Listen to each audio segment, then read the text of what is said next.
Good evening. After a two-day manhunt, 2 sleepless nights, law enforcement have apprehended Vance Bolter. That's 48 hours that law enforcement involved in a complex and dangerous manhunt. Spent Father's Day away from their families to deliver justice for Melissa and Mark Hortman and their children who spent this Father's Day alone. To the law enforcement who stand here and the hundreds who were involved in this, the state of Minnesota owes you a deep debt of gratitude. Thank you. You ran towards the danger and you served the state of Minnesota. This is a great example of coordination and collaboration. Multiple agencies, federal, state, and local, coordinating together in a way to protect the public and close this hunt around. Multiple agencies were there as FBI laid hands on it and Minnesota State Patrol put the handcuffs on. One man's unthinkable actions have altered the state of Minnesota. Oh, he's got that right. But why is it that every single time something happens that is perpetrated by the left, be it a politician, be it a judge, be it a public speaking official, be it some protester out there, why is it always that the carnage is coming from the left, okay? And yet, instead of them pointing it out, and instead of them trying to address the issue, no, they'll just go and point the finger at someone else, as if nobody can see with their own eyes. But let's get into this. Here we go.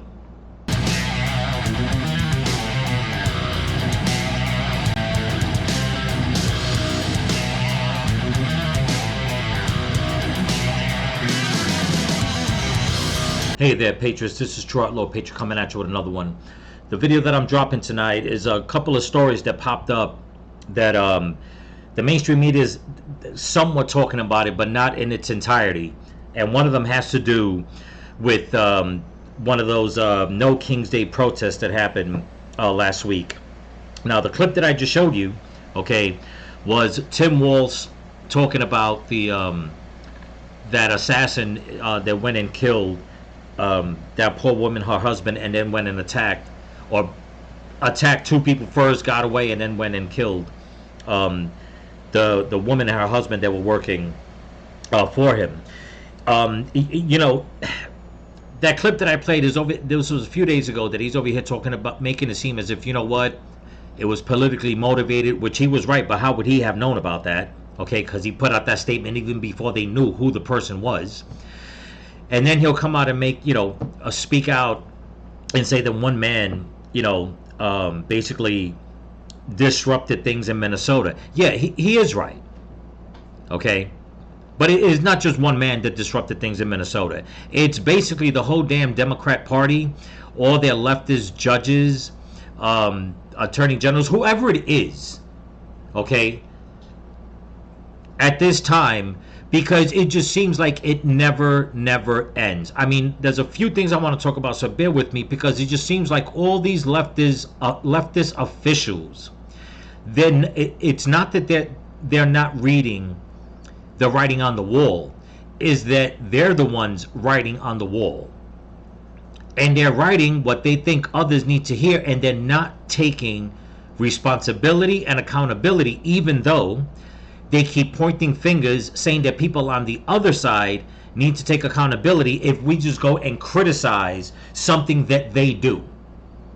Apparently, criticizing them is a form of violence. Okay?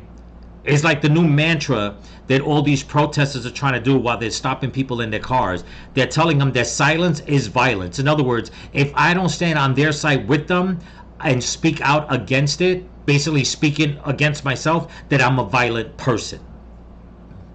We have reached such a pinnacle of how can I say, we have reached a pinnacle of this demonic mindset in the Western world, where the more people on the right are trying to point things out and fix it, the more people on the left are fighting against that, as if they just want more crime, more chaos, more destruction. Okay? And I say that because there's a couple of quick stories that I'm going to show you, a couple of clippings and stuff like that. But I just want to stick with what is going on with Tim Walz and how the left is trying to spin things around. Okay? Because apparently now, the guy that did that went and killed the congresswoman and her husband, now they're saying that he's a Trump supporter. Okay? With no actual proof on it, because supposedly the authorities don't want to release his so-called manifesto, saying that there's nothing really there. Well, if there's nothing there, and the guy worked for Tim Walz, the guy's wife worked for Tim Walz, why would you think that he was a Trump supporter? You have people on X, you have people on social media saying that he was a deranged Trump supporter. It's like, I don't care who you are, okay? The only people that go and try to infiltrate are crooked ones. I have yet to meet a diehard Trump supporter try to go and just infiltrate as if they're supposed to sabotage things from within. Okay? A rhino Republican, yes. Democrat, definitely. Leftist, liberal, of course. That's their MO. That's the way they do things. They try to implant themselves, whether be it in someone's office, at a protest, at a rally, whatever the case is. Okay? But for somebody to play along for years upon years to work for someone just to do something like this, and then on top of that, they're so sure about that, but now they're trying to backtrack that because now they're trying to say, oh, that the guy just had mental issues. Really? No, and nobody picked that up? So that means his wife also had mental issues because she was out there trying to help him escape. Or maybe, just maybe, there's something a little more darker that nobody wants to, touch on, which I will in a few. And I definitely will. But before we get into all this, I just want to thank all my new subscribers and all my subscribers here on YouTube and on Rumble. So don't forget to comment, like, share, subscribe, and pass the channel around. Okay, with all that being said, this was a clip, okay, that Tim Walz had put out. This was, I believe, a few weeks ago. Okay, something that he said. Check this out. I think any of us can.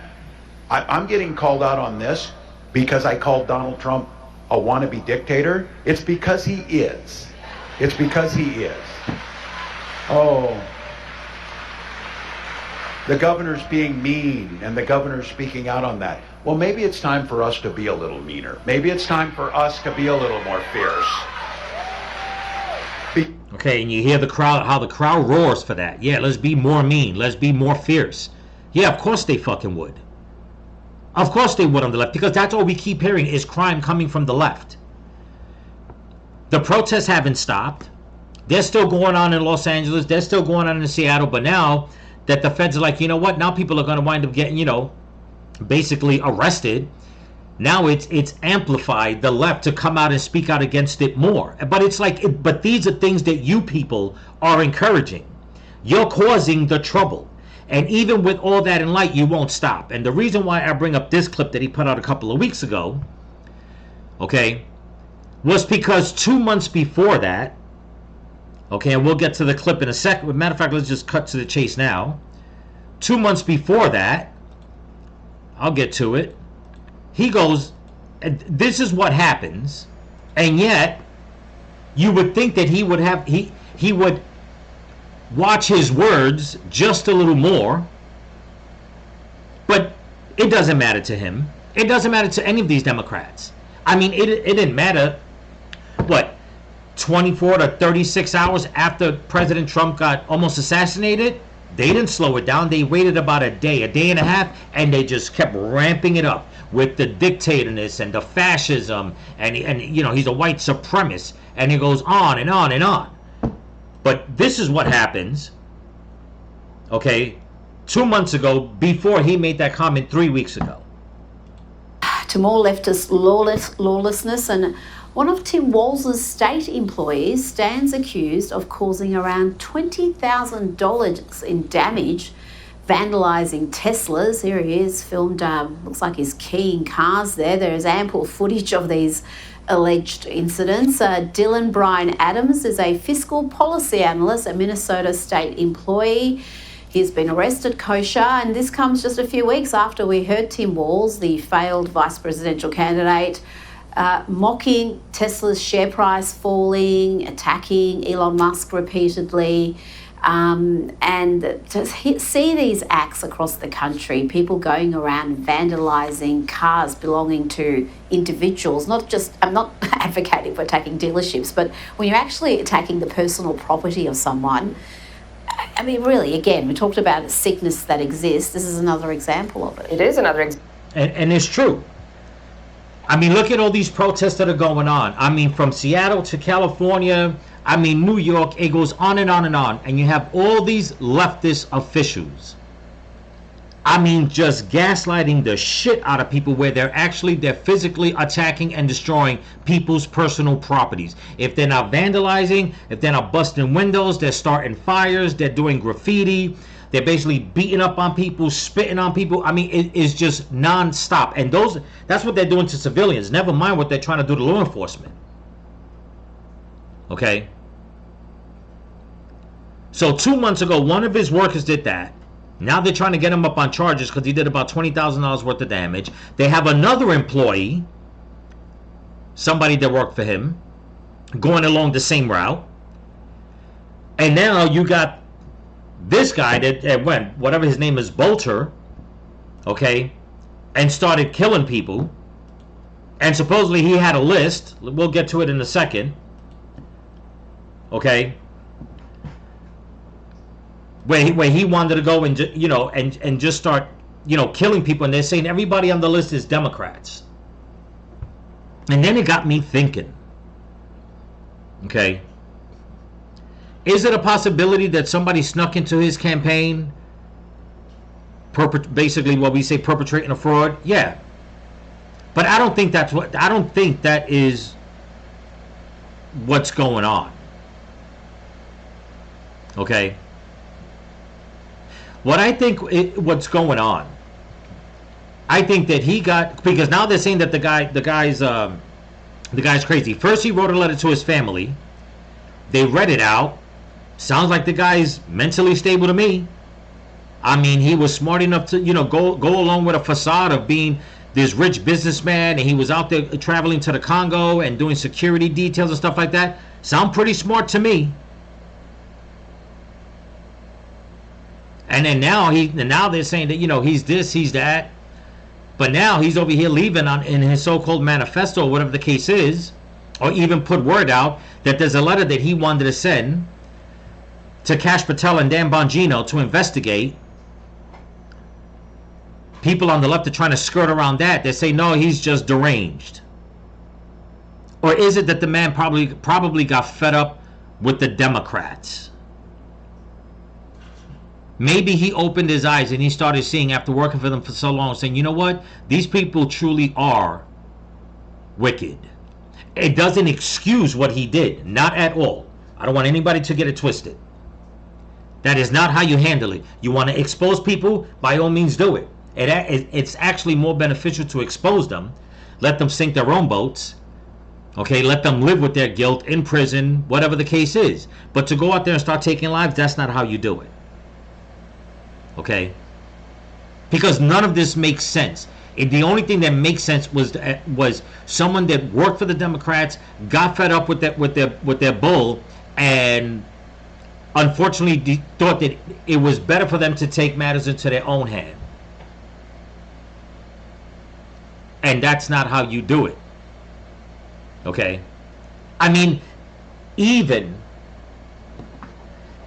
up until the news article put out by the New York Post, and you can just from, I mean, it goes on and on, but there's not really much, you don't really have to read the whole article, okay? I mean, it shows all these faces. You don't have to read it, the whole thing, in order to understand how they're trying to twist it around in the first 3 short paragraphs, and I'll read it to you.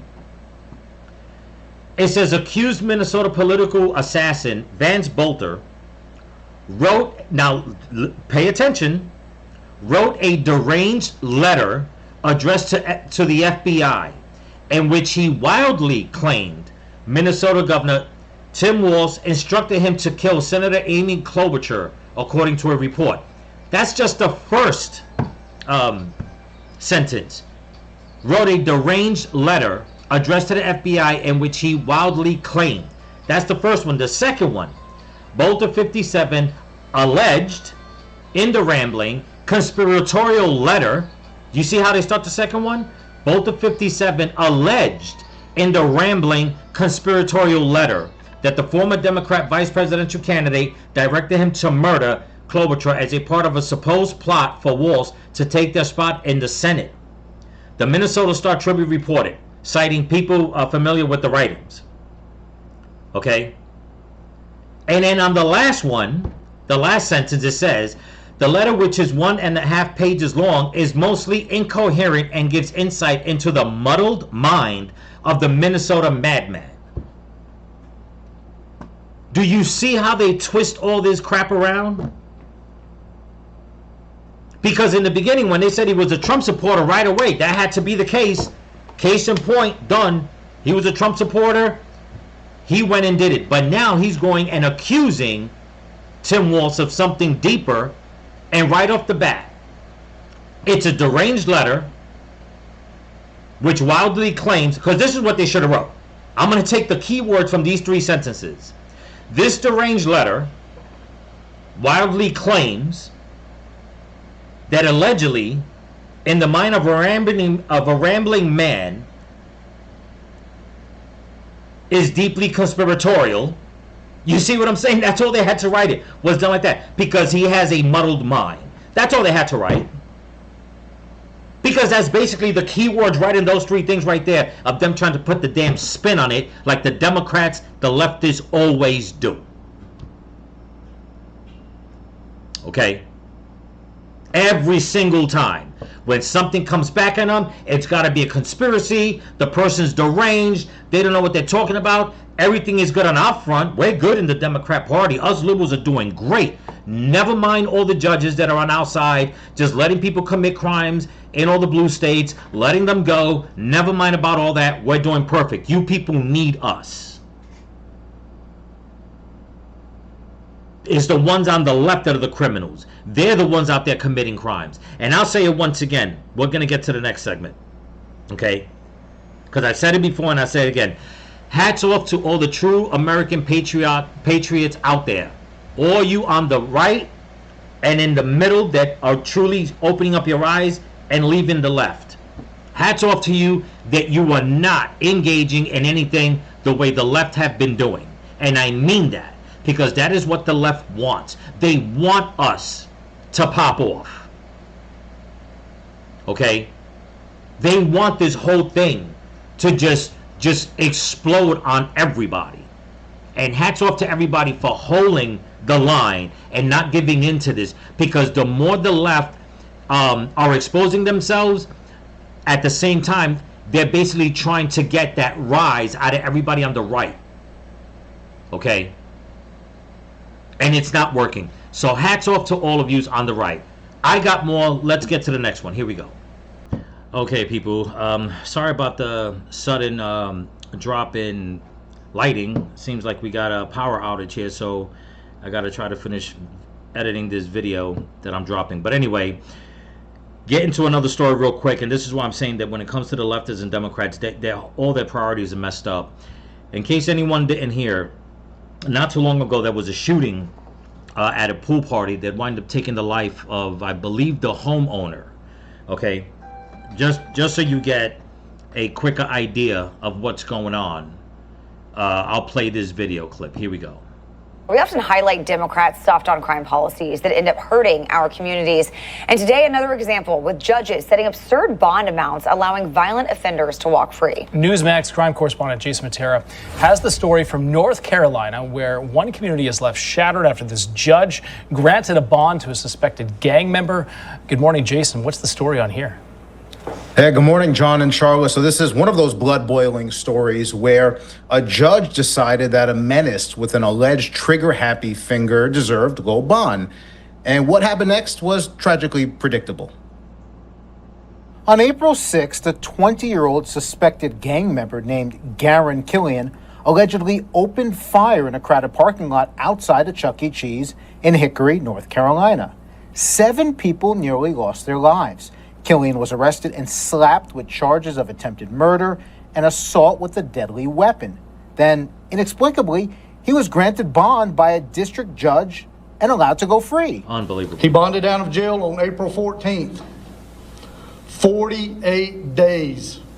48 days.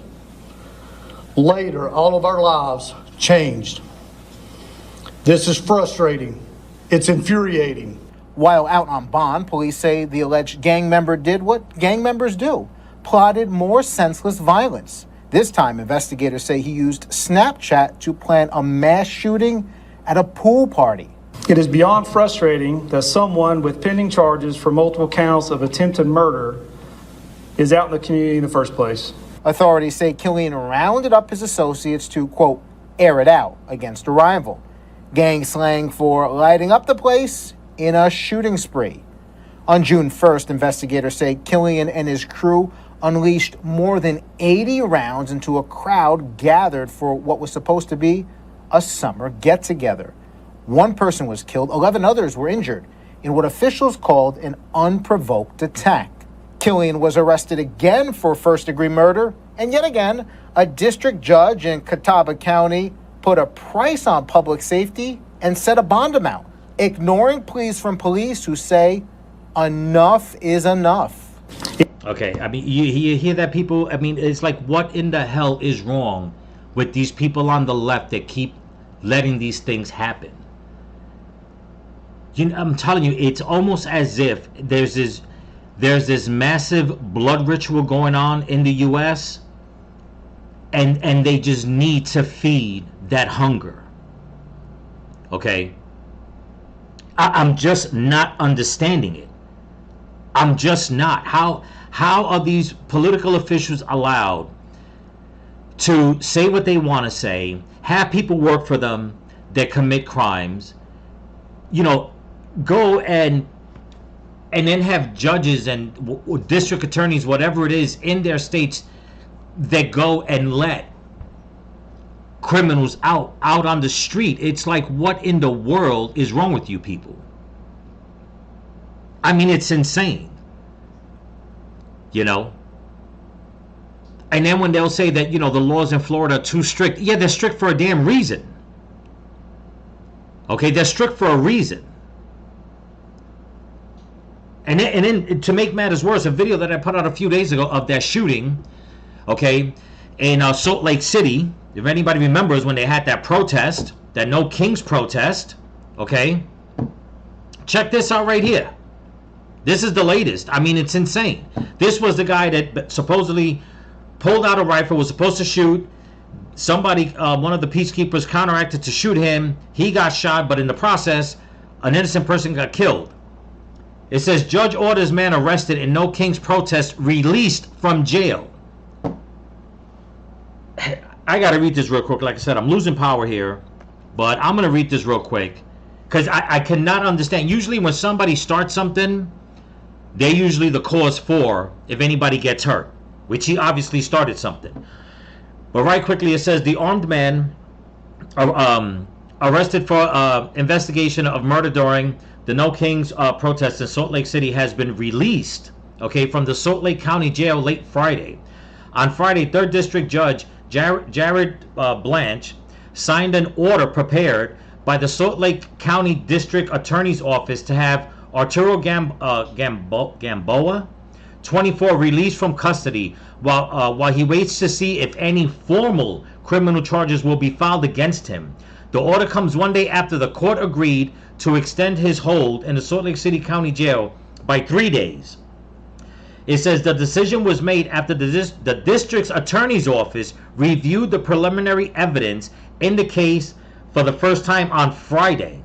And upon that review, the state has determined that it will be unable to make an informed decision as to whether charges against Mr. Gamboa will be filed or declined before his scheduled release date of Monday, according to the order. The state is continuing its review of evidence as it becomes available while Mr. Gamboa is released with stipulated conditions, and it just goes on and on and on. It's like, wait a minute.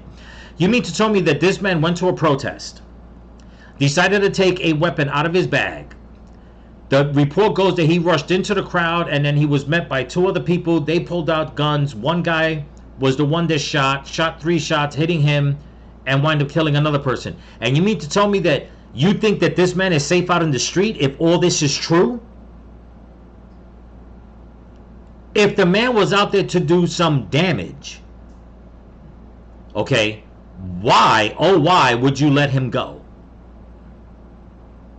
I'm not understanding how these people on the left do things. I'm just not understanding it. But I think I know one of the reasons why it might be.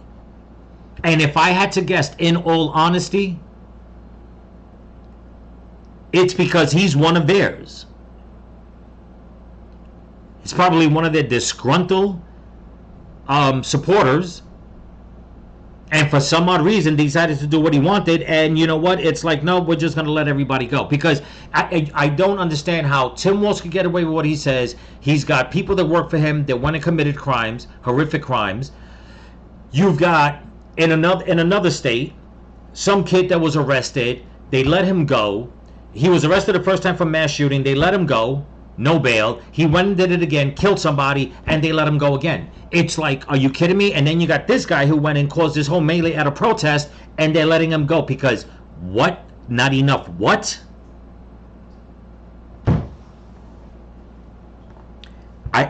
People, this has gone way beyond the norm.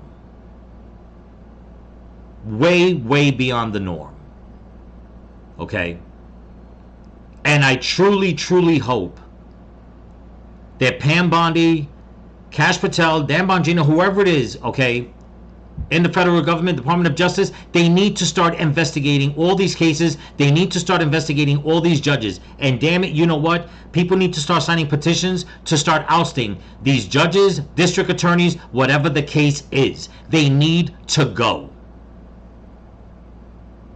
They just need to go. Enough is enough. I mean, I just, it's mind-boggling, people. It's mind-boggling. But anyway, that's what I got for you. Like I said, there's been a power outage. I'm trying to save some power on my system here so I can finish editing and uploading. But don't forget to comment, like, share, subscribe, pass the channel around. And if you can help support the channel, there's a link in my description to my Cash App and my merch store. So remember, people, stay vigilant, keep praying for each other, keep praying for the women and the children, pray for this country, pray for your families, pray for your enemies, pray for Donald Trump, and don't forget to pray for all the missing children that they brought across the border. Peace.